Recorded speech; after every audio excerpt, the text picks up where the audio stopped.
नमस्कार दोस्तों, मेरा नाम है उज्ज्वल और आप देख रहे हैं माई पाठशाला। अपने संकल्प बैच की सीरीज में आज मैं लेके आया हूँ एग्जेक्टिव का दूसरा और आखिरी लेक्चर।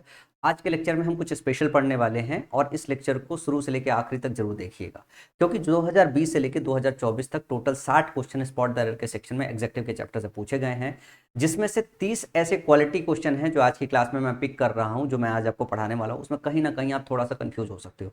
बाकी के 30 क्वेश्चन मैंने जानबूझ के नहीं चुनाव किया है, क्योंकि अगर आपने क्लास 01 मेरा कर रखा है और जो मैंने पैटर्न डिकोड किया है उस पूरी क्लास को पढ़ने के बाद उन क्वेश्चंस को सॉल्व करने जाओगे तो आप ये कहोगे क्या मक्खन की तरह क्वेश्चन सॉल्व हो रहे हैं, क्या पढ़ा है सर आपने।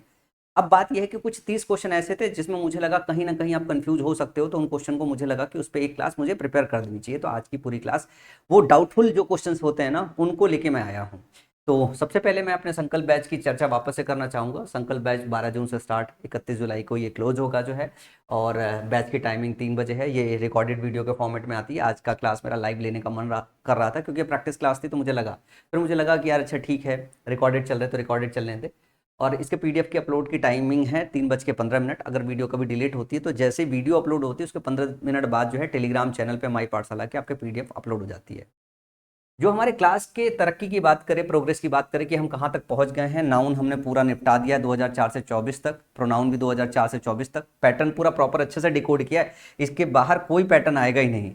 एग्जेक्टिव की बात करें तो ये पैटर्न ऑलरेडी डिकोड करके इसके सारे रूल्स वगैरह सब समझा दिए। आज ये प्रैक्टिस क्लास है और आज ये क्लास पूरी तरीके से कंप्लीट हो जाएगा। 150 की जगह जो है 200 क्वेश्चन की तकरीबन पीडीएफ होगी आपके पास, 170-80 क्वेश्चन की होगी। इसमें आपका पूरा एग्जेक्टिव का सारा पैटर्न 2004 से 2024 भैया निपट जाएगा। ठीक है, मेरी जिम्मेदारी पूरी हो जाएगी। आर्टिकल भी तकरीबन 200 क्वेश्चन पढ़ाया है मैंने और ये पूरी तरीके से कंप्लीट हो गई। आर्टिकल के मैंने 2 क्लास लिए हुए थे, अपने आप में पूरी तरीके से कंप्लीट है।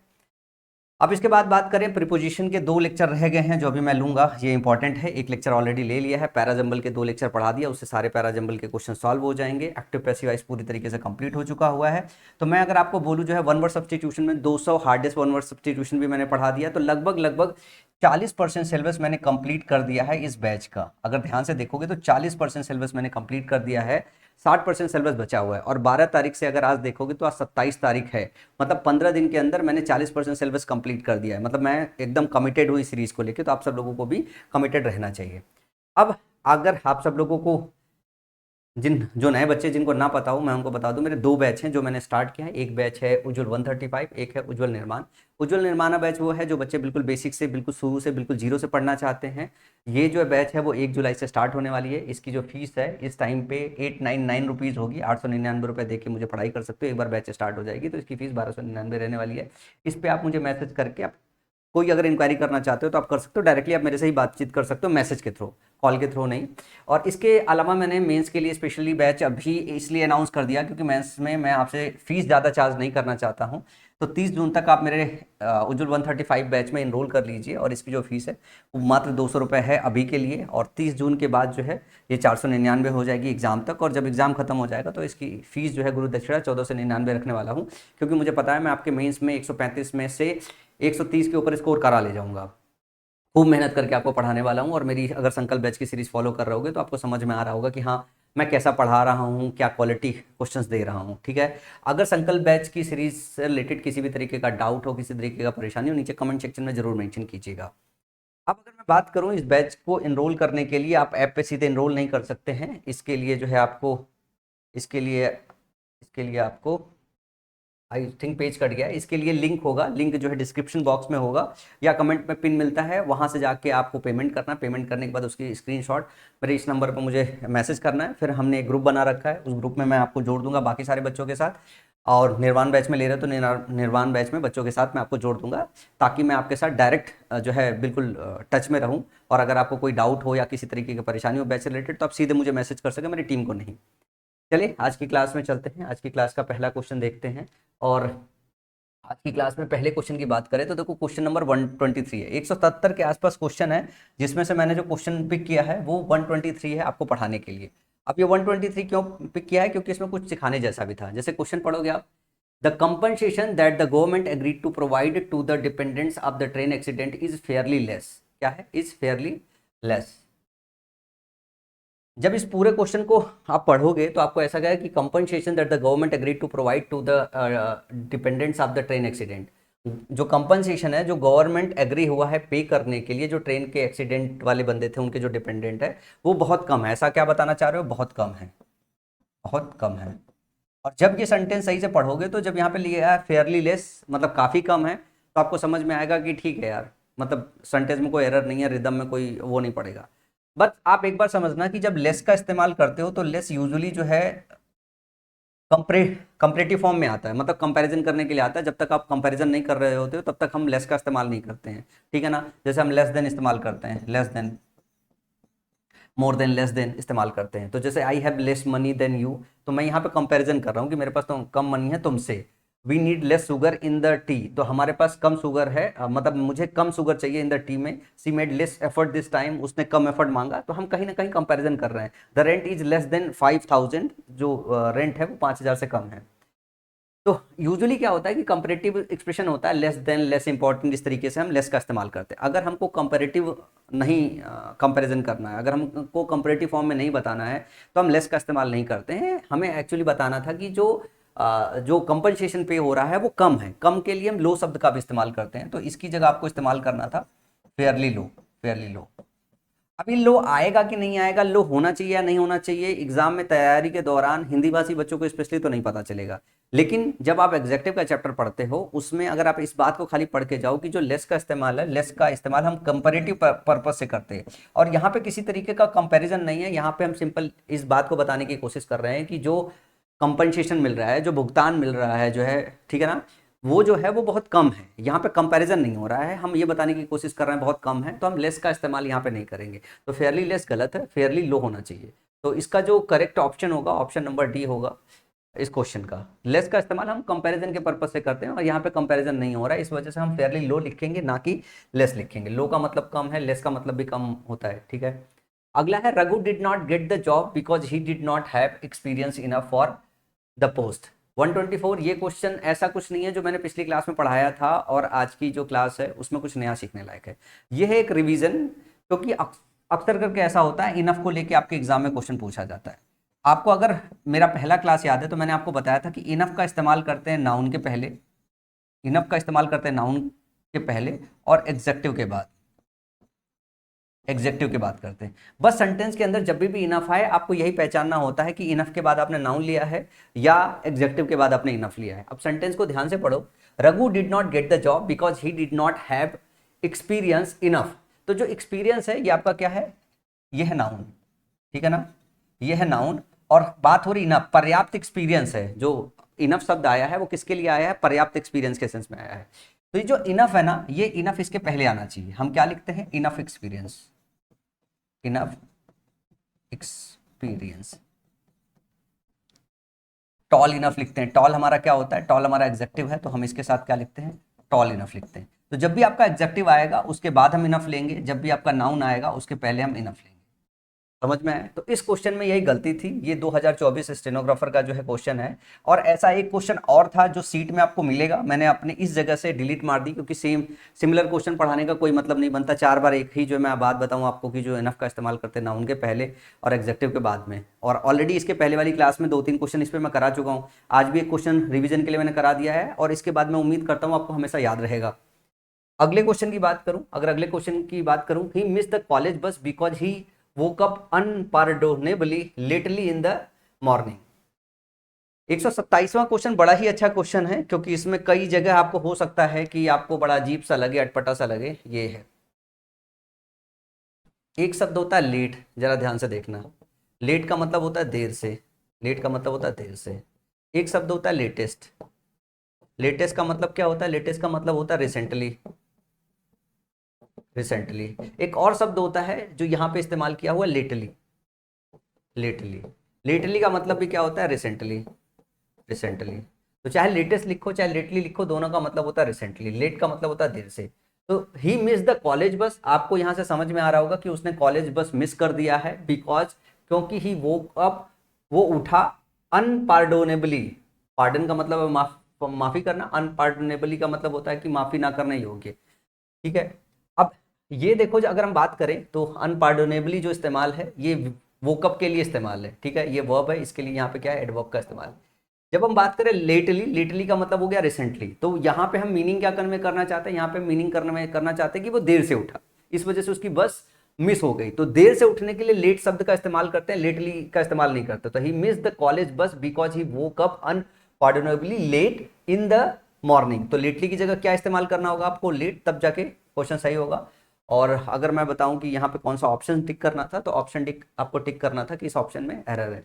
आई होप ये बात समझ में आ गया होगा आपको। लेट का मतलब देर से, लेटेस्ट का मतलब रिसेंटली होता है, लेटली का मतलब भी रिसेंटली होता है। तो जब रिसेंटली के मीनिंग में आए, रिसेंटली का मतलब क्या होगा, अभी का। रिसेंटली का मतलब होता है अभी का, अभी का।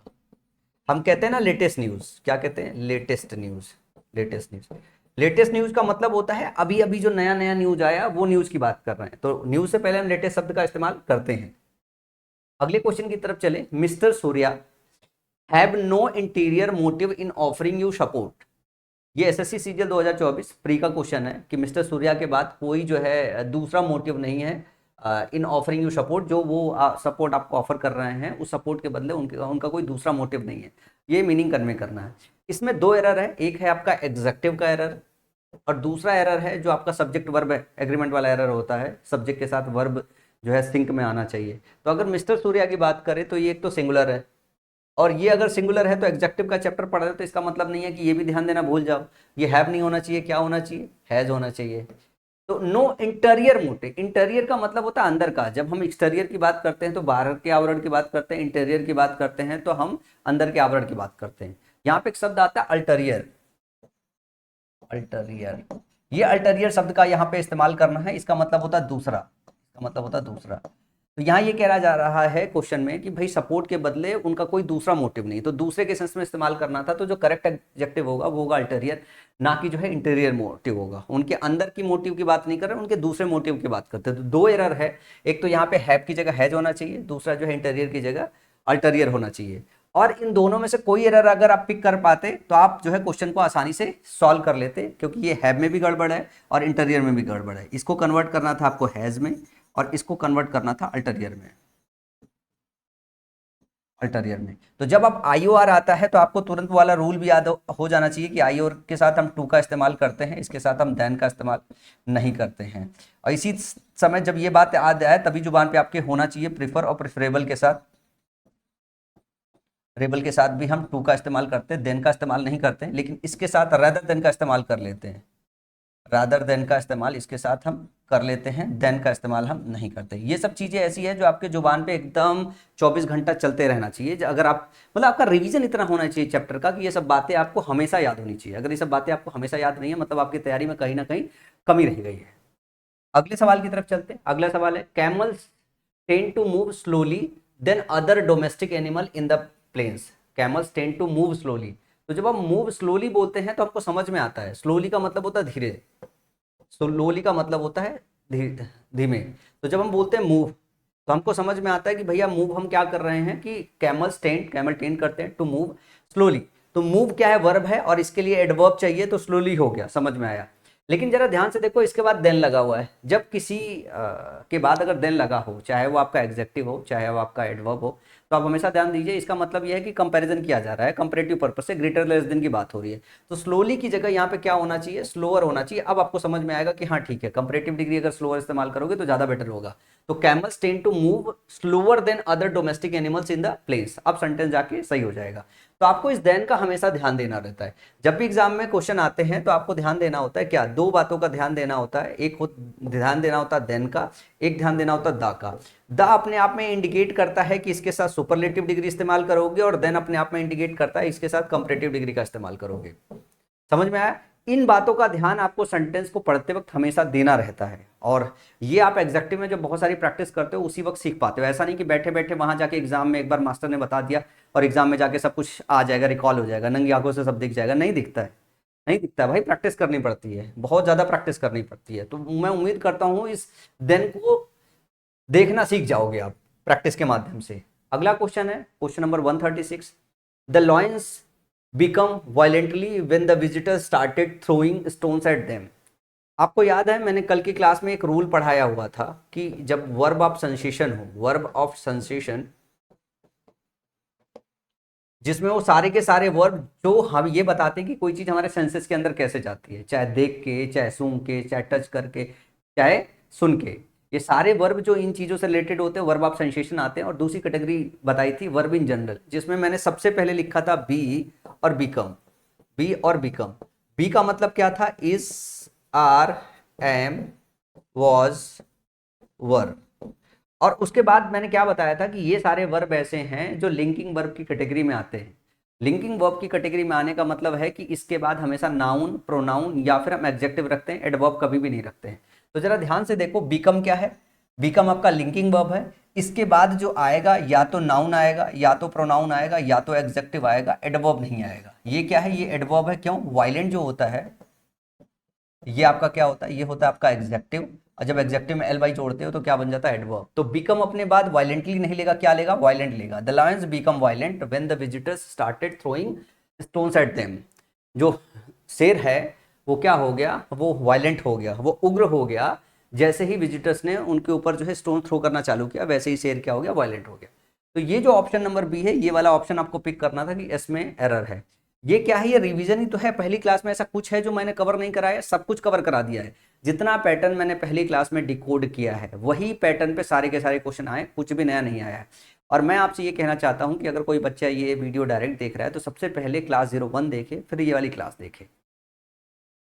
अगले क्वेश्चन की बात करें, अगला क्वेश्चन है, please go and meet the chairperson, she will be away for the few next days. देखो, एक तो ये फ्रेज है जो आपको सीधे सीधे समझ में आ जाएगा। फ्यू नेक्स्ट डेज नहीं लिखते, नेक्स्ट फ्यू डेज लिखते हैं। क्या लिखते हैं, नेक्स्ट फ्यू डेज लिखते हैं, नेक्स्ट फ्यू डेज लिखते हैं। तो ये जो आपका फ्यू आपका एग्जेक्टिव है, ये डेज को मॉडिफाई कर रहा है, नेक्स्ट को नहीं। किसको, फ्यू जो है डेज को मॉडिफाई कर रहा है, तो फ्यू डेज के पहले आएगा। समझ में आया, एक तो ये एरर है इस क्वेश्चन में। तो बहुत आसान सा था, लेकिन मैंने पिक कर लिया था कि मुझे लगा कोई बच्चा ऐसा भी हो सकता है कि जिसको ये भी ना दिखाई दे, मतलब हो सकता है बहुत कमजोर बच्चे भी होते हैं। तो कोई कमजोर नहीं होता। जब मैं कमजोर की बात करूं, इसका मतलब है कि आपने पढ़ाई नहीं कर रखी है। कोई बच्चा कमजोर नहीं होता है। आप कमजोर तभी तक होते हो जब तक आपने पढ़ा नहीं। जब आप पढ़ लेते हो तो आप मजबूत हो जाते हो। और अगर आपको लगता है कि आप पढ़ रहे हो मजबूत नहीं हो रहे, इसका मतलब है कि आप रिवीजन का प्रोसेस फॉलो नहीं कर रहे हो। क्योंकि जैसे मेरे पास एक बच्चे का मैसेज आया कल रात को कि सर मेरे से याद नहीं हो रहा है, तो मैंने उसको बोला कि रिवाइज करो, तो उसने बोला कि सर पढ़ता हूँ भूल जाता, पढ़ता हूँ भूल जाता हूँ। फिर मैंने उनको मैसेज किया यार कि सबके साथ यही होता था, मतलब मेरे साथ भी यही होता था, दूसरों के साथ भी यही होता है। आप पढ़ोगे भूल जाओगे, पढ़ोगे भूल जाओगे, पढ़ोगे भूल जाओगे।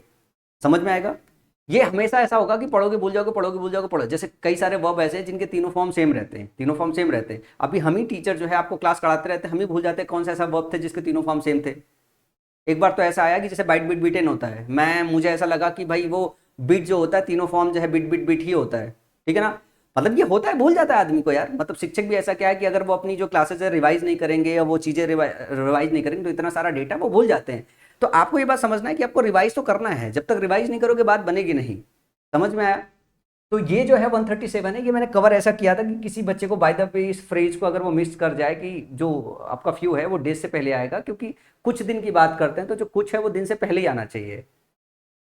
अगला है my colleague always works latest than me. Latest than me, अब यहाँ पे कंपैरिजन करना है। तो जब हम बात करते हैं लेटेस्ट, एक तो ये सुपरलेटिव डिग्री आता है, लेट लेटर लेटेस्ट होता है, ठीक है ना। लेटेस्ट का मतलब रिसेंटली भी होता है। एक सुपरलेटिव डिग्री भी होता है, लेट का लेटर होता है, और इसका सुपरलेटिव डिग्री लेटेस्ट होता है, लेटेस्ट होता है। तो उस सेंस में लेटेस्ट हम रख सकते हैं, लेकिन यहाँ सुपरलेटिव डिग्री की नीड नहीं है। यहाँ पे देन लगा हुआ है, यहाँ पे क्या चाहिए आपको, कंपैरेटिव डिग्री चाहिए। तो उस हिसाब से यहाँ पे क्या इस्तेमाल करोगे, लेटर इस्तेमाल करोगे। क्या इस्तेमाल करोगे, लेटर देन मी इस्तेमाल करोगे। My college always works later than me, समझ रहे हो ना। देन लगा है तो आपको कंपैरेटिव डिग्री चाहिए, और आपको पता होना चाहिए लेटेस्ट जो है सुपरलेटिव डिग्री होता है, लेट जो होता है या फिर लेस होता है, इसका होता है लेस या लेट का जो है लेटर और लेटेस्ट होता है। तो लेट लेटर लेटेस्ट होता है, तो यहाँ पे हम लेटर का इस्तेमाल करेंगे। देरी की बात कर रहे हैं हम, और रिसेंटली की मीनिंग में इस्तेमाल नहीं कर रहे हैं, ये भी ध्यान रखिएगा।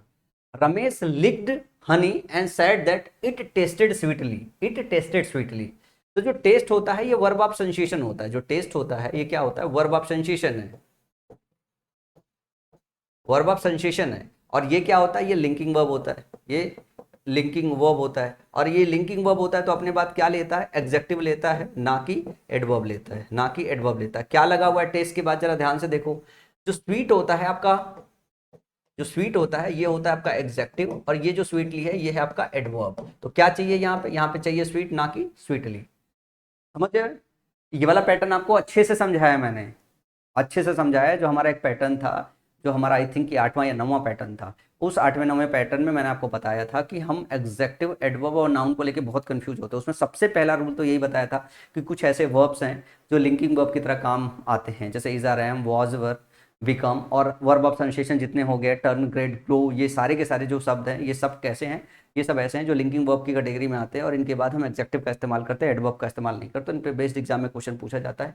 देखो ना, ये 2024 सीपीओ का क्वेश्चन है। तो आई होप जो है ये क्वेश्चन आप और ये रूल अच्छे से समझ गए होंगे। अगला क्वेश्चन है, Rohit Sharma century was very acclaimed in the media. Rohit Sharma century was very acclaimed in the media. ये एक क्वेश्चन है जो बहुत ही स्पेशल है। इसका कंसेप्ट मैं क्लास नंबर 1 में कवर नहीं कर पाया था, तो मैं इस क्लास में कवर कर देता हूँ। कई बार इस तरीके का सवाल आता है, मच वर्सेस वेरी का चुनाव करना होता है, मच वर्सेस वेरी का चुनाव करता होता है। तो अगर मैं बोलूं तो हम लिखते हैं मच इंटरेस्टेड, मच इंटरेस्टेड, और वेरी इंटरेस्टिंग लिखते हैं, वेरी। तो जो आपको याद रखना है बच्चा लोग, वो क्या याद रखना है, वो याद रखना है जो मच होता है वो पास्ट पार्टिसिपल फॉलो करता है, और जो वेरी होता है वो, जो वेरी होता है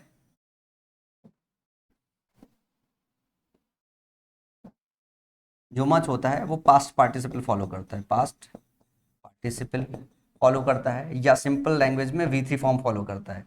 जो वेरी है वो प्रेजेंट पार्टिसिपल फॉर्म फॉलो करता है, प्रेजेंट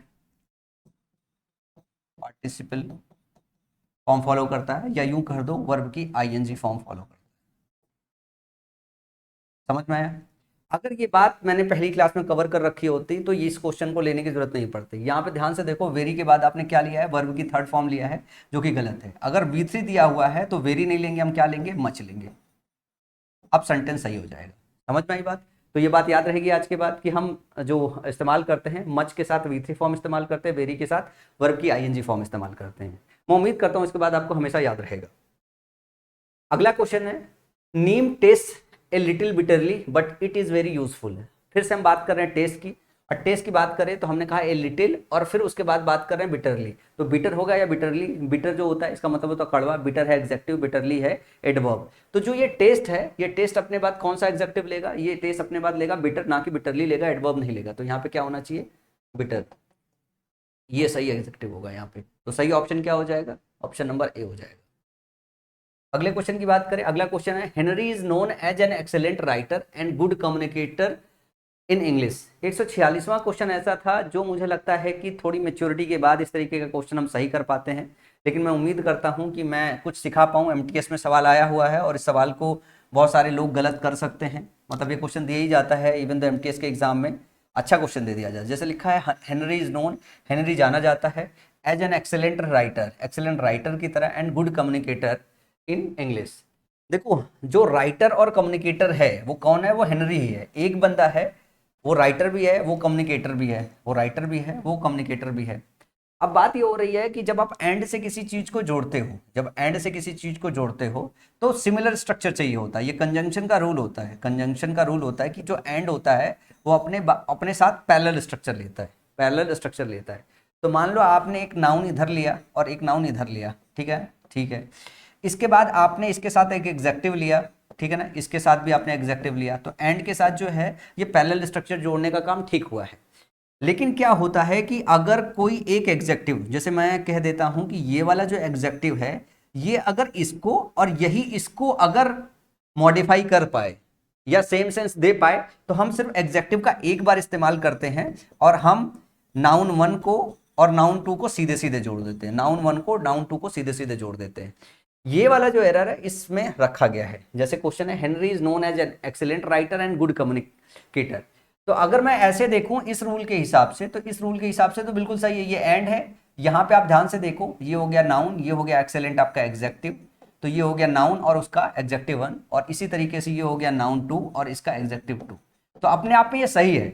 लेकिन अगर मैं बात करूं कि एक्सेलेंट और गुड जो एग्जेक्टिव है, ये एग्जेक्टिव ऐसा है कि जिसमें आप गुड को एक्सेलेंट से, एक्सेलेंट को गुड से रिप्लेस कर सकते हो, मीनिंग में कोई फर्क नहीं पड़ेगा कुछ खास। एक्सेलेंट का मतलब भी उम्दा होता है, अच्छा होता है, गुड का भी मतलब अच्छा होता है। तो आप यहाँ पे सीधे सीधे कह सकते हो कि Henry is known as an excellent writer and communicator. तो आप इस वाले गुड को हटा दोगे तो ये एक्सेलेंट अपने आप में राइटर को भी मॉडिफाई कर देगा और कम्युनिकेटर को भी मॉडिफाई कर देगा। और हेनरी जो है, हेनरी एक्सेलेंट राइटर है, हेनरी एक्सेलेंट कम्युनिकेटर है, अपने आप में सेंटेंस की मीनिंग अच्छी निकलेगी और बेहतर निकलेगी। तो यहाँ पे ये जो गुड डाला गया है ये सेंटेंस को सुपरफ्लुअस बना रहा है। ये क्या बना रहा है? सेंटेंस को सुपरफ्लुअस बना रहा है, मतलब इसकी नीड नहीं है, फिर भी सेंटेंस के अंदर हमने डाल रखा है क्योंकि इस स्ट्रक्चर के हिसाब से हम इसको फिट कर रहे हैं। अगर ये ऐसा एग्जेक्टिव होता जो ये सेम मीनिंग कन्वे कर रहा है वो सेम मीनिंग कन्वे नहीं करता या लगभग सेम मीनिंग कन्वे नहीं करता तो हम एग्जेक्टिव रखते। लेकिन ये जो है सेम मीनिंग कन्वे कर रहा है, लगभग सेम मीनिंग कन्वे कर रहा है, तो हम इसको रिमूव कर देते हैं।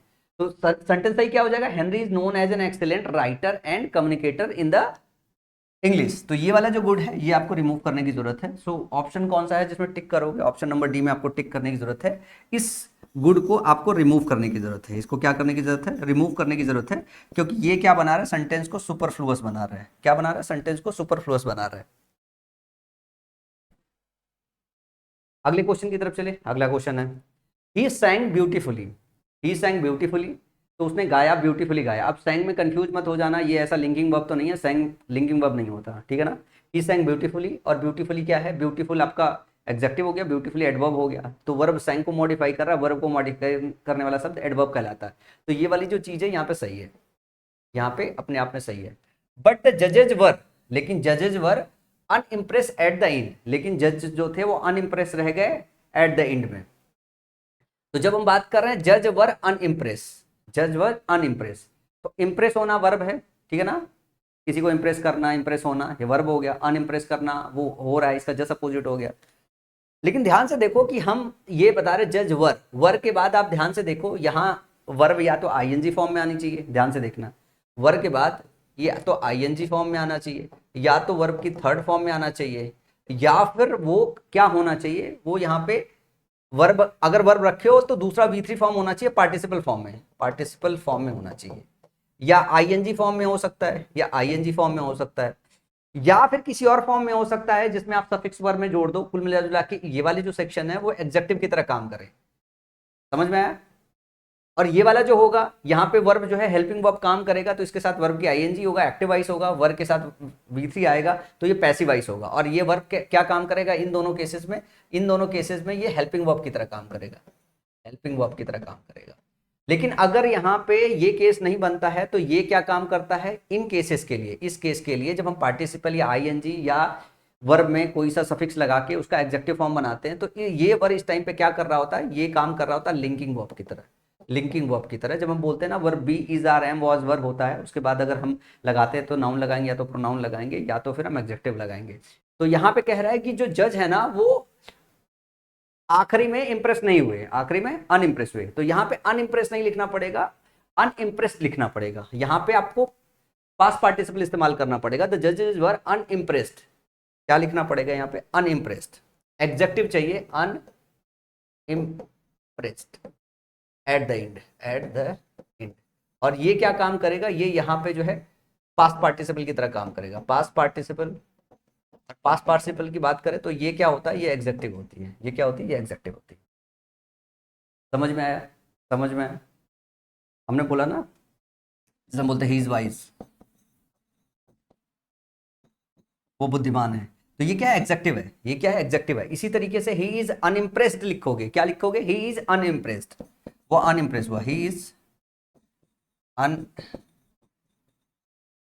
इम्प्रेस। ये लिख के छोड़ नहीं सकते हो, इसके आगे आपको अनइम्प्रेस लिखना पड़ेगा, तब ये क्या बनेगा? तब ये पास्ट पार्टिसिपल फॉर्म बनेगा और तब यहाँ एग्जेक्टिव की तरह काम करेगा। अगर अनइम्प्रेस लिख के छोड़ दोगे तो वर्ब की तरह रह जाएगा और मीनिंग सही कन्वे नहीं हो पाएगी। Is are am was were अपने बाद जब ये मेन वर्ब की तरह आता है या लिंकिंग वर्ब की तरह आता है तो अपने बाद ये एग्जेक्टिव लेता है या नाउन या प्रोनाउन लेता है। तो करेक्ट वर्जन क्या होगा? अनइम्प्रेस्ड होगा। मैं उम्मीद कर रहा हूँ कि मैं वो सारे वर्जन आपको यहाँ पे सिखा पाया हूँ जो अब तक सिखाता हुआ चला आ रहा हूँ, और दोबारा एक बार रिकॉल करा पाया हूँ। समझ में आया कि यहाँ अनइम्प्रेस्ड क्यों लिया? क्योंकि हमें एग्जेक्टिव चाहिए था। तो हम पास्ट पार्टिसिपल फॉर्म इस्तेमाल करेंगे वर्ब का। अगला है I like my puppies Mac and Matt but I like Matt best. देखो ये वाला जो क्वेश्चन है ये यार मुझे लगा नहीं लेना चाहिए, फिर मैंने सोचा यार पिक करूँ ना पिक करूँ, फिर मुझे लगा कि यार कर लेना चाहिए, कुछ बच्चा कंफ्यूज होगा। मतलब मैं 2015-16 में होता तो मैं इस क्वेश्चन में कंफ्यूज होता। अब यहाँ में मैं थोड़ा कंसेप्ट क्लियर करना चाहूंगा। जैसे लिखा है मैंने, आई लाइक माई पपीज, मुझे अपने पपीज मतलब कुत्तों के पिल्ले, मुझे अपने कुत्तों के पिल्ले बहुत पसंद है। मैक एंड मैट, फिर यहाँ पे दो नाम दे दिया है, एक का नाम मैंने मैट दिया है, दूसरे का नाम मैट दिया हुआ है। बट आई लाइक मैट, लेकिन मैं मैट को चाहता हूँ बेस्ट। तो एक तो पहले बेस्ट लिखा हुआ है, तो सुपरलेटिव डिग्री जो होना चाहिए उसके पहले आर्टिकल दा लगाना चाहिए। तो जिस ऑप्शन में जो है ये क्या कहते हैं, बेस्ट के पहले आर्टिकल दा ना लगा हो वो हटा दो, अगर बेस्ट लिखा हो। यहाँ पे मोस्ट लिखा है, मोस्ट के पहले भी चाहिए, तो ये वाला ऑप्शन तो हट गया क्योंकि द मोस्ट नहीं लिखा हुआ है, ठीक है ना। फिर मैट के बाद मच लिखा हुआ है, यहाँ पे भी लॉजिक सही नहीं बैठेगी। मच आपका पॉजिटिव डिग्री होता है, यहाँ पे आप कंपेरिजन कर रहे हो, क्या है कि आप यहाँ पे कंपेयर करके बता रहे हो कि मैक और मैट दो हैं, उनमें से आप मैट को ज्यादा चाहते हो, यही बताने की कोशिश कर रहे हो। जब दो के बीच में कंपैरिजन होता है तो आप कंपैरेटिव डिग्री का इस्तेमाल करते हो। तो कंपैरेटिव डिग्री का इस्तेमाल करके आपको बताना है इस लॉजिक से कि बेस से पहले दा लगाए, तो ये वाला ऑप्शन भी टिक कर सकते थे, इस वाले ऑप्शन को भी टिक कर सकते थे। मच नहीं इस्तेमाल करोगे, ठीक है ना। मच मोर मोस्ट होता है, मच मोर मोस्ट होता है, ये पॉजिटिव डिग्री है। तो मच का इस्तेमाल आप तब कम करते हो जब आपको इक्वल कंपैरिजन करना हो या नो कंपैरिजन करना हो। लेकिन ये सेंटेंस के मीनिंग के हिसाब से आप ये बताना चाह रहे हो कि मैट को आप ज्यादा पसंद करते हो मैक्स से, तो मैट को जो है उसके लिए आपको बेटर लगाना पड़ेगा, कंपैरेटिव डिग्री में कंपैरिजन करना पड़ेगा। दो में जब कंपैरिजन करते हो और एक को ज्यादा या कम की बात करते हो सॉरी,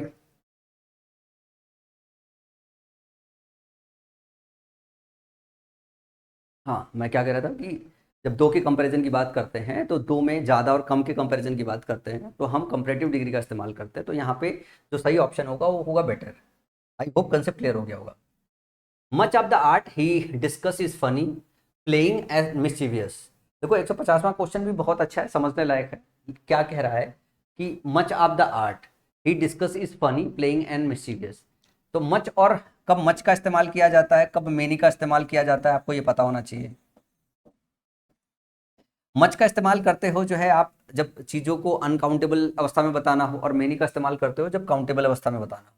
तो मच ऑफ द आर्ट लिखा हुआ है, मच ऑफ द आर्ट लिखा हुआ है, तो एक बात आपको ये समझना है कि अगर हम मच को मेनी से रिप्लेस करेंगे और मेनी के बाद ऑफ लगाएंगे तो ये समझने वाली बात है। आर्ट को क्या लिखेंगे, आर्ट्स लिखेंगे, क्योंकि मैंने आपको बताया कि ऑफ के बाद यहाँ जो सेक्शन आता है, और अगर यहाँ पे काउंटेबल शब्द ले लिया, मेनी क्या है, काउंटेबल है, मच अनकाउंटेबल के लिए इस्तेमाल होता है। तो यहाँ अगर आपने काउंटेबल लग दिया, वो भी मेनी लग दिया, तो ये भी काउंटेबल होना चाहिए, और ये काउंटेबल होना चाहिए, तो ये प्लूरल होना चाहिए। तो आपको दोनों चीजें बदलनी पड़ेगी, दोनों चीजें बदलनी पड़ेगी। अगर किसी को ना समझ में आए कि आर्ट जो है यहाँ पे अनकाउंटेबल है, आर्ट क्या है यहाँ पे अनकाउंटेबल है, तो मच ऑफ द आर्ट अपने आप में सही है। ही डिस्कस, डिस्कस किया, इज फनी। तो जब कह रहे हैं ना ही डिस्कस, ठीक है ना, is funny, playing and mischievous, he discuss नहीं है, ही डिस्कसेस है, ठीक है ना। तो much of the art he discusses, he discusses हटा दो यहां से बीच में, much of the art he discusses is funny. तो art is funny, much of the art is funny, यहां से देखो जरा ध्यान से, यहां से सेंटेंस को देखो, मच ऑफ द आर्ट, ठीक है ना। इस आर्ट के आगे क्या लिखा है, ही डिस्कसेस, ही डिस्कसेस, ये एक नाउन क्लॉज है, ठीक है ना, ये एक नाउन क्लॉज है, या यूँ कह सकते हो ये आर्ट के विषय में एडिशनल इन्फॉर्मेशन आई है, तो इसको आप एग्जेक्टिव क्लॉज भी बोल सकते हो, एग्जेक्टिव क्लॉज भी बोल सकते हो, नाउन से स्टार्ट हो रहा है, नाउन क्लॉज भी बोल सकते हो। तो ये एक एग्जेक्टिव क्लॉज है जो आर्ट के विषय में एडिशनल इन्फॉर्मेशन दे रहा है। इस वाले सेक्शन को आप बिल्कुल से ऊपर हटा के रखो। अब इसके बाद अगर मैं लाऊं तो आप इसको ऐसे पढ़ो, funny is funny comma, playing is playing and mischievous, सराद। जो मिसीव होता है वो अपने आप पे अनकाउंटेबल होता है, और जब नाउन मिसचीफ होता है और उसका जो एग्जेक्टिव फॉर्म है ये मिस्चीवियस है, IOUS आया है, तो आपको पता होना चाहिए ये क्या होता है, ये एग्जेक्टिव है। तो ध्यान से देखो ये एग्जेक्टिव है, और ध्यान से देखो फनी ये एग्जेक्टिव है, और आपको ये पता है जो इज है इसके बाद वर्ब की थर्ड फॉर्म नहीं आ रही, डायरेक्टली एग्जेक्टिव आ रही है। तीन एग्जेक्टिव को जोड़ा गया है, फनी को, प्लेइंग को और मिस्चीवियस को। तो प्ले का एक वो होता है प्लेफुल, एग्जेक्टिव का फॉर्म होता है जब वर्ब में फुल लगाते हो, तो प्लेफुल। सही एग्जेक्टिव जो है वो ये होना चाहिए यहाँ पे कि much of the art is funny, playful and mischievous, ये एग्जेक्टिव होना चाहिए, जबकि प्लेइंग डाल के कंफ्यूज किया गया है। और ये कंफ्यूजन इस वजह से हो रहा है क्योंकि उसमें ये जो आपका एक क्लॉज जोड़ दिया गया है ना, ये जो एग्जेक्टिव क्लॉज जोड़ा गया है, ही डिस्कसेस, तो ये आर्ट के विषय में इंफॉर्मेशन पास कर रहा है। ही डिस्कसेस जैसे डालेंगे तो ये वाली जो रिदम है ये पकड़ में नहीं आती है। तो यहाँ पे क्या चाहिए, ये फनी है, कॉमा के साथ जोड़ रहे हो, फिर एंड के साथ जोड़ रहे हो, तो कॉमा भी जोड़ता है और एंड भी जोड़ता है, तो फनी हो गया। फनी के साथ फिर आप दूसरा एग्जेक्टिव जोड़ोगे, प्लेफुल एंड मिस्चीवियस। तो मच ऑफ द आर्ट ठीक है ना, जो वो डिस्कस कर रहा है वो फनी है, प्लेफुल है और मिस्चीवियस है, शरारत भरा हुआ है। तो सेंटेंस को कहाँ करेक्ट करना था, प्लेइंग को हटाना था, प्लेफुल डालना था। तो यहाँ पे आपका जो है प्लेइंग कट के क्या हो जाएगा, प्लेफुल। और अगर प्लेफुल की स्पेलिंग किसी बच्चे को लगे कि FULL होगा तो ध्यान रखिए कि फुल में FUL आता है, फुल्ली में FULLY आता है। समझ में आया? उम्मीद करता हूं मैं ये क्वेश्चन आपको अच्छे से समझा पाया हूंगा कि एक्चुअल क्या एरर था इसमें। अगला क्वेश्चन है, the police released a statement saying this was one of the most vicious attack we have ever seen. ये जो क्वेश्चन है, क्वेश्चन नंबर 151, ये इसका एग्जेक्टिव से कोई लेना देना नहीं, पर पता नहीं क्यों मैंने ले लिया। मैंने नाउन का चैप्टर रिकॉल कराने के लिए ले लिया था। The police release a statement saying this was one of the, जब हमने वन ऑफ द लिखा है फिर मोस्ट लिखा है तो मोस्ट के पहले आर्टिकल द इस्तेमाल किया। तो आपको याद है वन के बाद अगर ऑफ आ जाए तो इसके बाद जो आए, इसके बाद जो नाउन आए वो कैसा होना चाहिए, वो होना चाहिए प्लूरल। तो वन ऑफ द अटैक नहीं होना चाहिए, यहाँ पे क्या होना चाहिए, अटैक्स होना चाहिए। क्या होना चाहिए, अटैक्स होना चाहिए। तो one of the most vicious attacks we have ever seen. समझ में आया? ये जो एरर है वो नाउन का है, या ये एरर कह दो सब्जेक्ट वर्ब एग्रीमेंट चैप्टर जो अभी तक पढ़ा नहीं है, लेकिन ये वाला जो क्वेश्चन है, ये जो स्टाइल है, ये पैटर्न हमने कवर कर लिया है। तो ये वहां का क्वेश्चन है, लेकिन यहाँ पे द मोस्ट का इस्तेमाल है। और मैंने पता नहीं कोई पिक कर लिया था, तो मैंने कहा चलो सिखाई देता हूँ यार, दोबारा एक बार रिवीजन हो जाएगा आपका। अगले क्वेश्चन की बात करें, अगला क्वेश्चन है, our passage across the Arabian sea, our passage across the Arabian sea was smooth as the most timid of navigators could desire. Our passenger across the Arabian sea was smooth as the most timid of the navigators could desire. अब 152वां जो question है, ये question पढ़ने के बाद ना आपको लगेगा यार यार कहीं तो एरर समझ में आ रहा है, फिर कहीं लगेगा नहीं नहीं है नहीं, थोड़ा सा डाउट होगा। लेकिन मैं अगर जरा सा ऐसे लिख दूं, यहाँ पे स्मूथ के पहले एक एज लगा दूं, तो आपको लगने लगा अरे यार कैसे नहीं दिख रहा था, कैसे नहीं दिख रहा था। कि क्या करना था, आवर पैसेज, हमारा passage across the Arabian sea, Arabian sea के अक्रॉस वॉज था क्या, एज स्मूथ एज, उतना ही स्मूथ था जितना कि the most timid of navigators को डिजायर, जितना भी कायर जो नेविगेटर्स होते हैं वो डिजायर करते हैं। तो ये जो है स्मूथ के साथ एज का इस्तेमाल करना है। आपको पता है ना कि जब आप कंपैरिजन करते हो तो एज पॉजिटिव डिग्री और एज का इस्तेमाल करते हो, ठीक है ना, या फिर सो पॉजिटिव डिग्री और एज का इस्तेमाल करते हो। इसका इस्तेमाल आप निगेटिव सेंटेंस में करते हो और इसका इस्तेमाल आप पॉजिटिव या निगेटिव दोनों में कर लेते हो। ऐसा नहीं है कि नेगेटिव सेंटेंस में इसका इस्तेमाल है तो नहीं करोगे, इसको पॉजिटिव नेगेटिव किसी सेंटेंस में इस्तेमाल करते हो, इसको सिर्फ नेगेटिव में करते हो। अगर ये आपको पॉजिटिव सेंटेंस में सो मिल जाए तो एरर करेक्ट करना होता है, सो को एज में कन्वर्ट करना होता है, लेकिन ये अगर नेगेटिव में मिल जाए तो करेक्ट नहीं करना होता है। तो यहाँ पे जो मिसिंग था वो यही था कि यहाँ पे कंपेयर करना था कि ये उतना स्मूथ था जितना कि सबसे जो टिमिड बंदा है, जो नेविगेटर है, वो डिजायर करता है। तो यहाँ पे एज स्मूथ एज डालना था। ये मिस हो सकता था बहुत सारे बच्चों से कि ना दिखाई दे, और जैसे ही एज स्मूथ एज लिख देंगे तो तुरंत आपको दिखाई देने लगेगा। तो ध्यान रखिएगा कि जब एक एज बाद में दिखता है और उसके पहले आपको समझना होता है कि अच्छा पॉजिटिव डिग्री का एग्जेक्टिव है तो उसके पहले एज आना चाहिए, वो गायब कर दिया गया है जानबूझ के। अगला है, can you please pass me that glittery pen black. तो ग्लिटरी पेन ब्लैक की बात करें तो ग्लिटरी क्या है, हमारा कोई चीज ग्लिटरी है, हमारा क्या है, ओपिनियन है। ओपिनियन पहले आता है, आया हुआ है। फिर पेन की बात कर रहे हैं, ये आपका जो है क्या है, नाउन है, और एडजेक्टिव जो है इसके बाद रख दिया गया है, तो ये क्या है, कलर है, कलर है।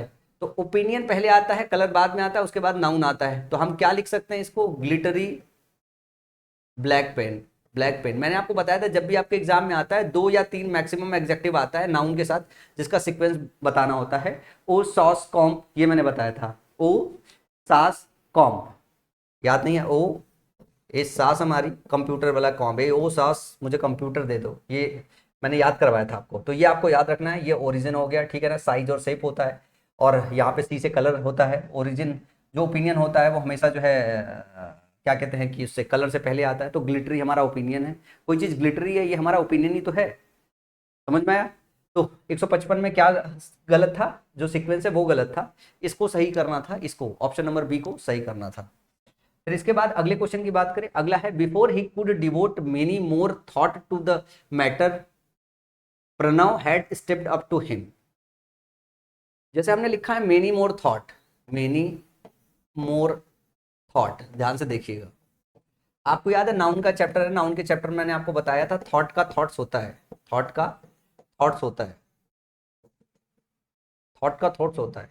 तो किसी बच्चे को एक बात ये समझ में आ जाएगा वहां पे कि थॉट का थॉट्स होता है, तो उसको तुरंत ये बात भी समझ में आ जाएगा कि मेनी के साथ हम जो नाउन है वो प्लूरल लेते हैं, मेनी के साथ प्लूरल नाउन है, तो वो क्या करेगा, वो इस ऑप्शन में टिक कर देगा, वो इस ऑप्शन में टिक कर देगा, टिक करके थॉट को थॉट्स और निकल जाएगा, क्वेश्चन हो जाएगा उसका गलत, क्वेश्चन हो जाएगा गलत, गलत हो जाएगा। हाँ, थॉट का थॉट्स होता है, और जो थॉट है वो आपकी विचार है, जो विचार होती है वो काउंटेबल भी होती है, जो विचार होती है वो अनकाउंटेबल भी होती है। उस रेस्पेक्ट में आप इस बात को ध्यान रखिए, ये क्वेश्चन सबसे अच्छा क्वेश्चन है और सबसे डिफिकल्ट क्वेश्चन है। किस में आया पहले ये देख लें हम। एसएससी एमटीएस में क्वेश्चन आया, दो क्वेश्चन ऐसे एसएससी एमटीएस के मैंने पिक किए हैं जो क्वेश्चन अच्छा क्वालिटी वाला क्वेश्चन था। देखो, ये मेरा मानना है कि 80% 90% बच्चा इस क्वेश्चन को करेक्ट कर लिया होगा, लेकिन कई बार जब हम ज़्यादा पढ़ाई करते हैं तो कन्फ्यूजन भी हमारा थोड़ा ज़्यादा हो जाता है। तो मैंने क्या काम किया है कि थोड़ा सा ऐड करने की कोशिश की है कि जैसे मेनी मोर आइडियाज़ हम लिखते हैं, ठीक है ना, मच मोर एफर्ट या थॉट लिखते हैं, तो आइडिया का आइडियाज़ होता है, ठीक है ना, आइडिया का आइडियाज़ होता है, और ये आइडियाज जो है, आइडिया का आइडियाज होता है, ये हमारा क्या है, काउंटेबल है। तो जब काउंटेबल होता है तो मेनी के साथ मोर का इस्तेमाल करते हैं। जब एफर्ट और थॉट की बात करते हैं, अनकाउंटेबल आता है, इसके साथ हम मच मोर एफर्ट या मच मोर थॉट कहते हैं। तो यहाँ पे जो करना था वो मेनी नहीं करना था, यहाँ थॉट अनकाउंटेबल की तरह काम कर रहा है और मेनी की जगह हमको मच इस्तेमाल करना है। फिर आप बोलोगे कि सर आपने बताया तो था कि नाउन के चैप्टर में थॉट का थॉट्स होता है, थॉट का थॉट्स होता है, तो यहाँ पे क्यों नहीं थॉट का थॉट्स हो रहा है, क्यों इसको हम अनकाउंटेबल ले रहे हैं। तो इसका कुछ एग्जाम्पल मैंने ऐड कर दिया है ताकि आप इस बात को समझो कि कब ये अनकाउंटेबल होता है, कब ये काउंटेबल होता है। तो when thought refers to the act of thinking, ठीक है ना, अटेंशन और मेंटल एक्टिविटी, जब हम सोचने की बात करें, अटेंशन की बात करें और मेंटल एक्टिविटी की बात करें तो ये अनकाउंटेबल होता है। जैसे he gave it A lot of thought, उसने बहुत सारा लॉट मतलब बहुत सारा थॉट दिया, सोचने का काम किया। He spoke without much thought, बगैर सोचे उसने जो है बोल दिया, तो यहाँ जो थॉट है ये अनकाउंटेबल है। काउंटेबल कब होता है, जब ये स्पेसिफिक आइडिया को या इंडिविजुअल थिंग्स को, जो समवन कोई सोच रहा है उसके विषय में बात हो रही हो, किसी के विचार या किसी इंडिविजुअल आदमी के सोच की बात हो रही कि मेरे पास जो है ये विचार आए, मेरे पास थॉट्स आए, मेरे पास एक थॉट आ सकता है, एक से ज्यादा थॉट्स आ सकता है। जब हम किसी के विचारों की बात करते हैं तो उस अवस्था में ये काउंटेबल होता है। तो जैसे I have so many thoughts, मेरे पास बहुत सारा थॉट्स है, रनिंग दो माई माइंड, मेरे दिमाग में चल रहा है। Share your thoughts on the topic, तुम अपना जो थॉट्स है, अपने जो विचार हैं वो इस टॉपिक पर बता दो। तो जो हम किसी इंडिविजुअल, किसी स्पेसिफिक आइडिया की बात करते हैं उसको प्लूरलाइज किया जा सकता है। जब हम किसी इंडिविजुअलिटी की बात करें, किसी इंडिविजुअल पर्सन, अपने तुम्हारे सोचने की बात करते हैं, तुम्हारे थॉट विचार की बात करते हैं, तो वहां पे प्लूरल आता है। लेकिन इन जनरल हम थिंकिंग प्रोसेस की जब बात करते हैं या अटेंशन की बात करते हैं या मेंटल एक्टिविटी की बात करते हैं तो अनकाउंटेबल होता है। अब अगर ये दो बातें समझ गए हो तो वापस एक बार आके देखो ये अनकाउंटेबल है या काउंटेबल पर। Before he could devote many more thought to the matter, Pranav had step up to him. तो यहाँ पे अटेंशन की बात हो रही कि बिफोर ही कुड डिवोट, वो अपने आप को डिवोट कर सके और ज्यादा विचारों में। यहाँ पे आइडिया की बात नहीं हो रही है, यहाँ पे अटेंशन की बात हो रही है। तो जब अटेंशन की बात करते हैं तो ये अनकाउंटेबल होता है। जब हम इंडिविजुअल विचार की बात करते हैं कि मेरे पास एक विचार आया, मेरे पास एक से ज्यादा विचार आया, तो उस केस में थॉट का थॉट्स होता है। तो इसमें जो एरर था वो यही था कि आपको ये समझना था कि थॉट यहाँ पे काउंटेबल है, थॉट यहाँ पे अनकाउंटेबल है। क्योंकि हमने नाउन के चैप्टर में ये पढ़ा था कि थॉट जो है, थॉट का थॉट्स होता है, लेकिन वहां हमने इतना डिटेल में नहीं पढ़ा था कि कब थॉट का थॉट्स होता है और कब नहीं होता है। तो बहुत सारे ऐसे अनकाउंटेबल नाउन हैं जिनको हम सिंगुलर और प्लूरल दोनों तरीके से इस्तेमाल करते हैं। अब सवाल ये आता है कि ऐसे तो सर हम एग्जाम में, नहीं नहीं, मतलब ये एक आध क्वेश्चन आया उसके चक्कर में आप इतना सारा डिटेल मत पढ़ो वरना और ज्यादा कंफ्यूज हो जाओगे। जैसे एक हमने आपको वहां पे बता दिया कि थॉट का थॉट्स होता है, ठीक है ना, तो वहां से इस वाले क्वेश्चन में कंफ्यूजन हो गया। अगर वहां पे मैं आपको ये नहीं बताता थॉट का थॉट्स होता है और मैं बता देता थॉट अनकाउंटेबल है, तो ये क्वेश्चन आसानी से क्रैक करके निकल जाते। क्वेश्चन यहाँ से बना है, वहां क्वेश्चन नहीं मिला होगा आपको थॉट के ऊपर। समझ में आया? तो आपको यहाँ पे उम्मीद करता हूँ ये बात समझ गए होंगे। मैं फिर से एक बार बताता हूँ जो है क्या है। जब हम बात करें विचार की, थिंकिंग प्रोसेस की बात करें, जब हम प्रोसेस डिफाइन करते हैं तो प्रोसेस कभी भी गिना नहीं जा सकता। तो जब हम बात कर रहे हैं थिंकिंग प्रोसेस की या अटेंशन की, ठीक है ना, या मेंटल एक्टिविटी की, तो ये अनकाउंटेबल होता है। जब हम किसी इंडिविजुअल आदमी के सोच की बात कर रहे हैं कि मेरे पास एक थॉट आया, मेरे पास एक से ज्यादा थॉट आया, तुम्हारे पास सोच आया, तुम्हारे पास एक से ज्यादा सोच आया, तो उस स्थिति में इसको हम गिन सकते हैं। एक विचार आ सकता है, एक से ज्यादा विचार आ सकता है, तो उस स्थिति में हम इसको काउंटेबल कहते हैं। यहाँ जिस सेंस में इस्तेमाल किया गया है वो है अनकाउंटेबल। इसी वजह से हमें मेनी नहीं मच का इस्तेमाल करना होगा, क्योंकि मच हम अनकाउंटेबल के साथ, मेनी हम काउंटेबल के साथ इस्तेमाल करते हैं। अगला है, your body will respond by getting more muscular and strong before you know it.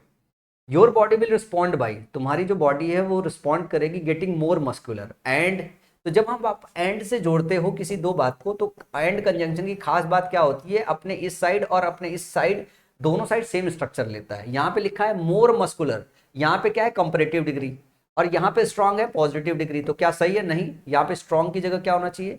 Stronger होना चाहिए। अब ये जो क्वेश्चन है ये कंजंक्शन चैप्टर और एग्जेक्टिव चैप्टर दोनों का मिक्स क्वेश्चन है। क्यों? क्योंकि ये बात आपको पता होना चाहिए, एंड जो है अपने लेफ्ट और राइट पैरेलल स्ट्रक्चर लेता है। तो जब वो पैरेलल स्ट्रक्चर लेता है तो आपको ये पता होना चाहिए कि भाई इधर कंपैरेटिव डिग्री है तो इधर भी कंपैरेटिव डिग्री होना चाहिए। उम्मीद है कि एंड के बाद आप पैरेललिज्म जरूर देखोगे कि दोनों साइड उसके पैरेलल स्ट्रक्चर हो। अगला क्वेश्चन है it would be neat and cleanest. अब फिर से एंड की बात कर रहे हैं, इधर जो है पॉजिटिव डिग्री इस्तेमाल किया गया है, इधर सुपरलेटिव डिग्री इस्तेमाल किया है, जो कि जायज नहीं है। आप बोलोगे कि इसको सुपरलेटिव बनाए या इसको पॉजिटिव, तो इसको पॉजिटिव बनाओ, क्लीन लिखो। क्यों? क्योंकि आर्टिकल द नहीं दिया हुआ इसके पहले। अगर आर्टिकल द दिया होता तो हम एक बार इस्तेमाल कर सकते थे, आर्टिकल द नहीं दिया हुआ तो नीट एंड क्लीन की बात करोगे। तो 159 क्वेश्चन में जो एरर है वो है आपका कहाँ? ऑप्शन नंबर सी में। यहाँ पे नीट एंड नहीं, इसमें नहीं है, इसमें है ऑप्शन ए में। तो नीट एंड क्लीन लिखना था, नीट एंड क्लीन लिखना था, सेंटेंस आपका करेक्ट हो जाता 159 में। दोनों क्वेश्चन एक साथ ही मैंने ले लिए थे ताकि कंसेप्ट एकदम तुरंत ही क्लियर हो जाए। अगला क्वेश्चन है Eddie just panics when it gets close nearer the end. एक तो क्लोज का मतलब भी नजदीक होता है, नियरर का मतलब भी नजदीक होता है। तो दो शब्द सेम मीनिंग करने वाला एक साथ जब भी सेंटेंस के अंदर इस्तेमाल किया जाता है, इसका मतलब है कि किस तरीके के सेंटेंस की कैटेगरी में आता है? सुपरफ्लो सेंटेंस की कैटेगरी में आता है। तो दो में से एक शब्द इस्तेमाल करने की जरूरत है। अब यहाँ पे आपको देखना है Eddie just panic when it gets close the end लिखते हैं, जब वो एंड तक पहुंचा, यहाँ कंपैरिजन नहीं हो रहा है तो नियरर की जरूरत नहीं है। तो 160 में क्या होगा? Eddie just panic when it gets close the end. अगले क्वेश्चन की बात करते हैं। At night lying sleepless he considered sending messages besides the country secretly in the search of his friend. अब जब भी इतना बड़ा क्वेश्चन आता है तुरंत कीवर्ड्स आपको पता होना चाहिए, आपको पढ़ाया इसीलिए जाता है कि बिसाइड अगर आपको दिखे या फिर बिसाइड दिखे, बिसाइड दिखे या फिर बिसाइड्स दिखे, तो आपको समझना है कि एग्जामिनर ने एरर इसी के इर्द गिर्द रखा हुआ है। वो आपको जो दिया है उसका जस्ट दूसरा वाला पेयर चाहता है। जैसे बिसाइड का मतलब होता है बगल में, बिसाइड का मतलब होता है बगल में, और बिसाइड्स का मतलब होता है सिवाय, इसके सिवाय दूसरा, सिवाय अल्टरनेटिव की बात करते हैं, इसके अलावा दूसरा वाला। तो यहां पे लिखा है एट नाइट, रात में, लाइंग स्लीपलेस, स्लीपलेस लेटे रहने से, ही कंसिडर सेंडिंग मैसेंजर्स, ठीक है ना, beside the country, beside the country. यहां पे सिवाय का सेंस नहीं आ रहा है और ना ही यहां पे बिसाइड का इस्तेमाल होगा। बिसाइड का मतलब बगल में भी नहीं। एक और शब्द आता है इसके साथ जिसके साथ इसे और कंफ्यूज किया गया, बियॉन्ड। तो हम बोलते हैं ना कंट्री के बियॉन्ड, कंट्री के पार। बियॉन्ड का मतलब क्या होता है? पार। तो यहाँ पे मैसेज भेजना है बियॉन्ड द कंट्री, कंट्री के उस पार। तो बिसाइड इस्तेमाल नहीं होगा, यहाँ पे क्या इस्तेमाल होगा? यहाँ पे बियॉन्ड इस्तेमाल होगा, यहाँ पे बियॉन्ड इस्तेमाल। तो जब भी एग्जामिनर क्या करता है इस तरीके का, जब आपका शब्द का इस्तेमाल करता है, जो हर टीचर लगभग पढ़ाते हैं, अगर कोई टीचर अच्छा अंग्रेजी आपको पढ़ा रहा है तो सब पढ़ा देगा। वो अलग बात है कि जो पैटर्न डिकोड करने का काम है वो मैं कर रहा हूँ, बाकी शिक्षक लगभग आपको सब पढ़ाते हैं। शिक्षक लगभग सारे सब आपको बिसाइड और बिसाइड्स के बीच का डिफरेंस बता देते हैं, लेट और लेटेस्ट के बीच का डिफरेंस भी बता देते हैं, लेटली भी बता देते हैं, मतलब ये सब चीज़ें बताते हैं शिक्षक, बताते हैं। कोई शिक्षक ऐसा नहीं होगा जो अच्छा शिक्षक हो जो ना पढ़ा रहा हो, सब पढ़ाते हैं।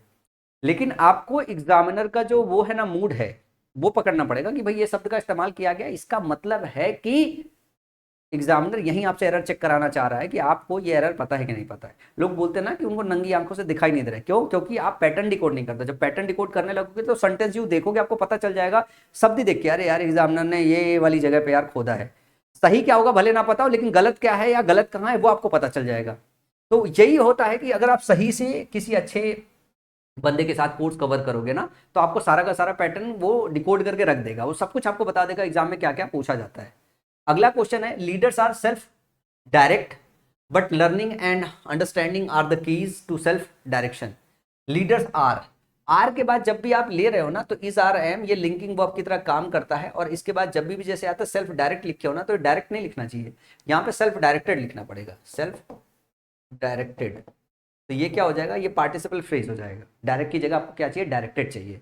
कि लीडर्स होते हैं सेल्फ डायरेक्टेड होते हैं, खुद से जो है उन अपने आप को डायरेक्ट, मतलब अपने आप को डायरेक्शन दे लेते हैं। तो लीडर्स आर सेल्फ डायरेक्टेड। यहाँ पे एग्जेक्टिव चाहिए, एग्जेक्टिव, क्योंकि सेल्फ भी लगा है तो एग्जेक्टिव फ्रेज बोल सकते हो। तो एग्जेक्टिव फ्रेज में डायरेक्ट से आपको क्या बोलोगे? डायरेक्ट से आप डायरेक्टेड बोलोगे, ठीक है ना। और डायरेक्टेड आपका पार्टिसिपल वर्जन आ जाएगा। तो 162 में फर्स्ट ऑप्शन में ही एरर था, मतलब कहाँ पे था? यहाँ पे। यहाँ पे डायरेक्ट को हटाना था, यहाँ पे लिखना था डायरेक्ट। इतने सारे क्वेश्चन करा चुका हूँ कि आपको अब तक समझ में आ गया होगा कि क्यों ऐसा अपन कर रहे हैं। क्लास नंबर 1 में पूरा डिटेल चर्चा किया है मैंने।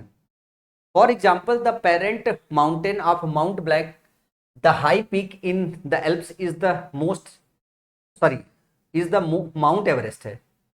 द हाई पीक लिखा हुआ है, अगर आर्टिकल द का इस्तेमाल है तो हाई नहीं लिखना चाहिए, क्या लिखना चाहिए, हाईएस्ट लिखना चाहिए, हाईएस्ट लिखना चाहिए, हाईएस्ट पीक की बात करना चाहिए आपको, क्योंकि आर्टिकल द का इस्तेमाल है ना, आर्टिकल द अपने आप में इंडिकेट कर रहा है, जैसे देन होता है वो इंडिकेट करता है कंपैरेटिव डिग्री चाहिए, वैसे आर्टिकल द इंडिकेट करता है कि आपको जो वो है ना एग्जेक्टिव सुपरलेटिव डिग्री चाहिए। तो the highest peak in the Alps is the mount Everest, ये सही होगा। तो हमें करेक्ट कहाँ करना था, यहाँ पे करना था, हाई की जगह हाईएस्ट करना था, EST जोड़ना था इसका। अगले क्वेश्चन की बात करते हैं। अगला क्वेश्चन है he best understand that because of the fight it is no longer his decision to make. एक तो इसमें एरर तुरंत दिख जाएगा, ही के बाद बेस्ट लगा हुआ है, बेस्ट के साथ आर्टिकल दा का इस्तेमाल नहीं है, इसका मतलब यह है कि एरर तो है यहाँ पे, पर सही क्या होगा, आर्टिकल दा लगाए या हम कुछ इस तरीके से लिख के ही बेटर अंडरस्टैंड, जैसे हम कहते हैं ना you better stand understand, he better understand, तो एक फ्रेज होता है।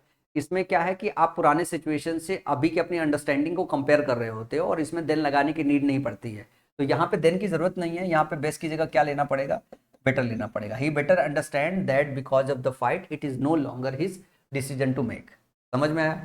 अब जैसे कई बार क्या होता है कि हम इसकी हिंदी मीनिंग जानने की भी कोशिश करते हैं, हिंदी मीनिंग इसका कुछ ज़्यादा डिफिकल्ट तो है नहीं, हिंदी मीनिंग आसानी समझ जाओगे, लेकिन जब आप अंग्रेजी पढ़ रहे हो, जब सेंटेंस को सॉल्व कर रहे होते हो इस तरीके का, तो आपको जो एरर वाले कीवर्ड्स होते हैं ना उनको फोकस करना होता है, क्योंकि एग्जाम में बैठोगे वहाँ हिंदी से थोड़ा सॉल्व करना है, वहाँ तो आपको ये देखना है ना कि कौन कौन से ऐसे कीवर्ड है जिसके इर्द गिर्द एरर रखा जाता है, जो आप पढ़ाई कर रहे हो जो रूल्स के हिसाब से, तो आपको वो कीवर्ड्स ढूंढने होते हैं। इसी वजह से मेरा पूरा फोकस रहता है कि मैं आपको उन कीवर्ड्स के इर्द गिर्द ही रखूँ ताकि आप कीवर्ड्स पिक करना सीख जाओ।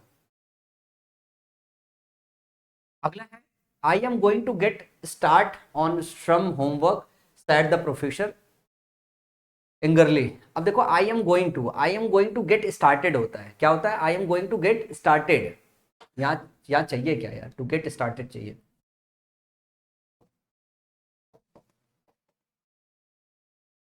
पार्टिसिपल वर्जन चाहिए, I am going to get started. अगला है as per the study mosquito borne dengue fever infects little 400 million people annually. तो यहाँ 168 क्वेश्चन देखोगे, CHSL में आया 2023 में, ये क्वेश्चन बहुत ही आसान है। जैसे आपको ये पता होना चाहिए जो लिटिल होता है उसका इस्तेमाल हम करते हैं किसके साथ, अनकाउंटेबल के साथ, फ्यू का इस्तेमाल करते हैं किसके साथ, काउंटेबल के साथ। तो यहाँ पे 400 पहले तो नंबर दे दिया गया है, मिलियन भी दे दिया गया, पीपल भी दे दिया गया, सब काउंटेबल दे दिया गया, उसके बाद लिटिल का इस्तेमाल है, तो लिटिल यहाँ से हटा दो, एक तो आपको एरर तो समझ में आ जाएगा, लिटिल यहाँ नहीं होना चाहिए। अब अगला सवाल क्या होना चाहिए, फ्यू, क्या फ्यू होना चाहिए, जब 400 मिलियन की बात कर दे रहे हो तो फ्यू फ्यू थोड़े के लिए इस्तेमाल किया जाता है, 400 मिलियन लोगों की बात कर दी हो उसके पहले जो है फ्यू लगा रहे हो, अगर फ्यू के बाद ऑफ लगा देते कि 400 मिलियंस में से थोड़े का चुनाव कर रहे हो तो भी समझ में आता, तो यहाँ ऑफ भी नहीं लगा हुआ है, इसका मतलब यह है कि ये जो लिटिल है ना जबरदस्ती डाला गया है, ना फ्यू की जरूरत है ना लिटिल की जरूरत है, मैसेज अपने आप में कन्वे हो जाएगा एज पर द स्टडी के हिसाब से जो मॉस्किटो बॉर्न डेंगू फीवर होता है वो इन्फेक्ट किया है, इन्फेक्ट कर दिया है 400 मिलियन पीपल एनुअली, मतलब 400 लोगों को एनुअली इन्फेक्ट करता है, इसमें थोड़े लोगों को इन्फेक्ट करता है ऐसा बात ही नहीं करना, तो यहाँ पे लिटिल और फ्यू की नीड ही नहीं थी। लेकिन इस एरर को करेक्ट करने में आपकी थोड़ी सी बस वो लॉजिक थी ना, जो रूल हम पढ़ते हैं कि लिटिल का इस्तेमाल अनकाउंटेबल के साथ, फ्यू का इस्तेमाल काउंटेबल के साथ करते हैं, इतनी बात की जानकारी होती तो भी आप इसको आसानी से करेक्ट कर लेते कि लिटिल का इस्तेमाल किसके साथ कर दिया गया, काउंटेबल के साथ, जो कि गलत है।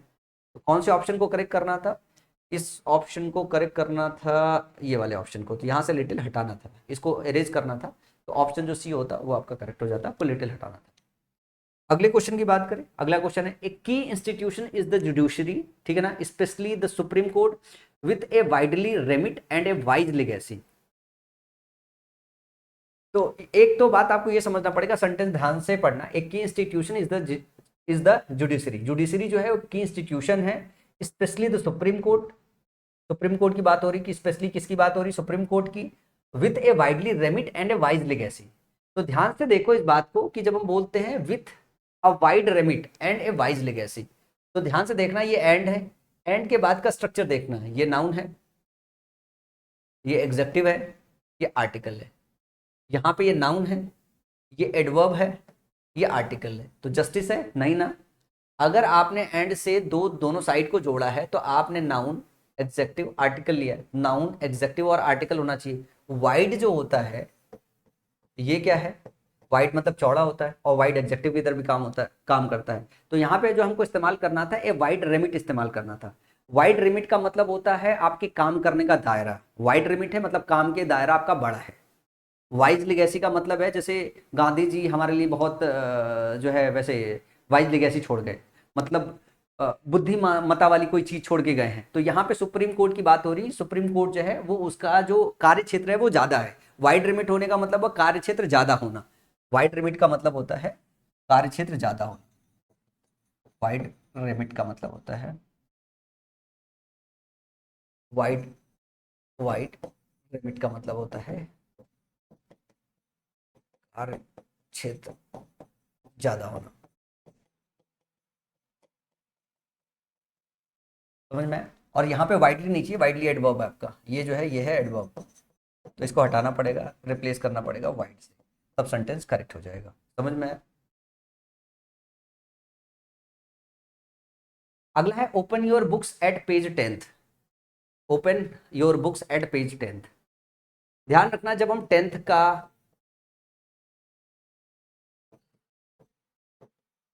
का इस्तेमाल करते हैं, फर्स्ट का इस्तेमाल करते हैं, तो ये नंबर क्या है, ये आपके ऑर्डिनल नंबर है, ऑर्डिनल नंबर है। ऑर्डिनल नंबर के पहले आर्टिकल दा का इस्तेमाल करते हैं। ये जो लिखा हुआ है ये अपने आप में सेंटेंस गलत है, ये जो 10th लिखा हुआ बिल्कुल गलत है। इस सेंटेंस को ध्यान से देखना, इसको बनाते कैसे, मेंस का क्वेश्चन है तो समझना भी बहुत जरूरी है। Open your book at at the 10th page, as 10th page. आप सेंटेंस को ऐसे लिखोगे या इसको ऐसे लिखते हो, open your books at page 10, page 10। जब आपको बाद में पेज के बाद में अगर आपको पेज नंबर बताना है, आप ऑर्डिनल नंबर का इस्तेमाल कर रहे हो, ठीक है ना। ऑर्डिनल हो गया first second third fourth fifth six, और कार्डिनल हो गया 1 2 3 4 5 6। तो जब पेज की बात करें स्पेशली इस केस में, तो पेज जब नंबर बता रहे होते हो और आप जो है ऑर्डिनल नंबर का इस्तेमाल करते हैं 1 2 3 4 5 6 का, तो उसको हम नाउन के बाद में इस्तेमाल करते हैं। जब आप ऑर्डिनल नंबर का इस्तेमाल करते हो तो आप उसको नाउन के पहले इस्तेमाल करते हो और उसके पहले आर्टिकल दा लगाते हो।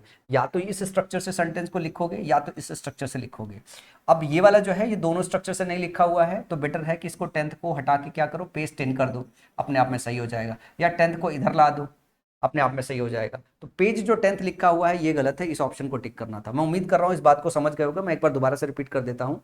जब आपको 1 2 3 4 5 पेज नंबर बताना हो तो पेज के बाद रखते हो, और अगर आपको first second third fourth fifth और या पेज 10th बताना हो तो 10th को पहले लिखते हो, उसके पहले आर्टिकल द का इस्तेमाल करते हो। द 10th पेज लिखेंगे या पेज 10 लिखेंगे, समझ में आया? चले, एक दो क्वेश्चन और रह गया है, उसको भी कर लेते हैं। अगला क्वेश्चन है, it turned out to be the noisy park party and sorry party anybody had ever attended. It turn out to be the noisy park party, to be the noisy park party, तो noisy की जगह अगर नॉइजियस कर दो, अगर इसका superlative degree इस्तेमाल कर लो, ये पॉजिटिव डिग्री है, आर्टिकल दा का इस्तेमाल है, तो अगर इसको सुपरलेटिव डिग्री में कन्वर्ट कर दो तो सेंटेंस की मीनिंग निकल के आ जाएगी। ये टर्न हो गया, टर्न आउट टू बी, मतलब ये साबित हो गया noisiest park party anybody had ever attended, तो मतलब कभी किसी ने अटेंड किया है उससे कहीं ज्यादा शोरगुल वाली पार्टी हो गई, मतलब सबसे ज्यादा शोरगुल वाली पार्टी हो गई, ऐसा सेंटेंस कहना चाहता है। और आर्टिकल दा अपने आप में इंडिकेट कर रहा है कि नॉइजी की जगह आपको क्या लेने की जरूरत है, आपको लेने की जरूरत है इसका सुपरलेटिव डिग्री।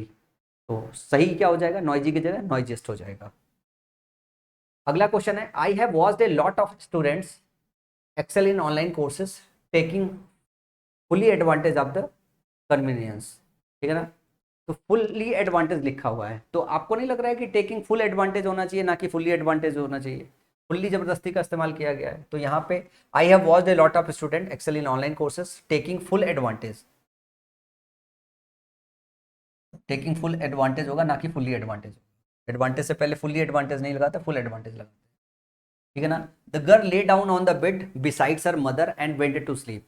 अब यहाँ पे जब बिसाइड्स आया है तो बिसाइड्स का मतलब होता है अलावा, और बाजू के लिए इस्तेमाल होता है बिसाइड, तो क्या होता है बिसाइड। ध्यान रखिए जब भी बिसाइड या बिसाइड शब्द का इस्तेमाल हो इसका मतलब है कि एग्जामिनर ने वहीं एरर पूछा है, वहीं एरर पूछा है। तो ये सारी चीज़ें अपन लोग इसी वजह से आपको समझाते हैं कि हाँ भाई, यहाँ से एरर बनता है, यहाँ से एरर बनता है, यहाँ से एरर बनता है, इसके अलावा और कहीं से एरर नहीं बनता है। तो ये रहा आपका एग्जेक्टिव एग्जेक्टिव चैप्टर का समअप हो गया। जो बाकी के क्वेश्चन मैंने आज नहीं कराए हैं वो आप ऑटोमेटिकली कर लोगे, बहुत आसान आसान क्वेश्चन थे। अगर ये क्वेश्चन भी आप आसानी से कर ले गए हो जो मैं पढ़ा रहा था आज की क्लास में, इसका मतलब है कि आपका एग्जेक्टिव का चैप्टर बहुत मजबूत हो गया, आप ऑब्जेक्टिव में एकदम दक्ष हो गए हो। इससे बाहर और इसके बियॉन्ड कुछ नहीं आएगा। मतलब मैंने सारा पैटर्न डिकोड कर दिया है, सारा एरिया कवर कर लिया है। अब ये सारे के सारे जो मेरे डबल कॉलम की पीडीएफ में जितने क्वेश्चंस हो, ये सारे क्वेश्चन 2-3 बार आप प्रैक्टिस कर लो, और मेरी क्लास में जो स्टार्टिंग में मैंने पैटर्न डिकोड किया वो सारा का सारा पैटर्न अच्छी तरीके से पढ़ लो। अगर आपको और डिटेल में पढ़ना हो, मेरी क्लास आपको अच्छे से समझ में आ रही हो, तो एक काम और कर सकते हो, मेरी इंग्लिश ग्रामर की किताब आती है, उस इंग्लिश ग्रामर में हर एक चीज़ थोड़ी डिटेल में लिख रखी है। अगर आप उसे रीड कर सकते हो तो इंग्लिश ग्रामर की किताब आप ऑर्डर करके जो है अपने पास रख लो। ग्रामर पूरा उस किताब से आपका मजबूत हो जाएगा, कुछ भी आपका उस ग्रामर की किताब से छूटेगा नहीं, मैंने सब कुछ कवर कर रखा है। समझ में आया? तो चलो, आज एडजेक्टिव का चैप्टर खत्म होता है, और इसके बाद अभी आज के दिन नहीं बताऊंगा कि मैं क्या अगला चैप्टर लेके आऊंगा, लेकिन मैं कोशिश करूंगा कि पहले मैं आपको वन वर्ड सब्स्टिट्यूशन थोड़ा कवर करा दूं, फिर अगले चैप्टर पे मूव करूं। तो अपना ध्यान रखिए, जम के पढ़ाई करते रहिए।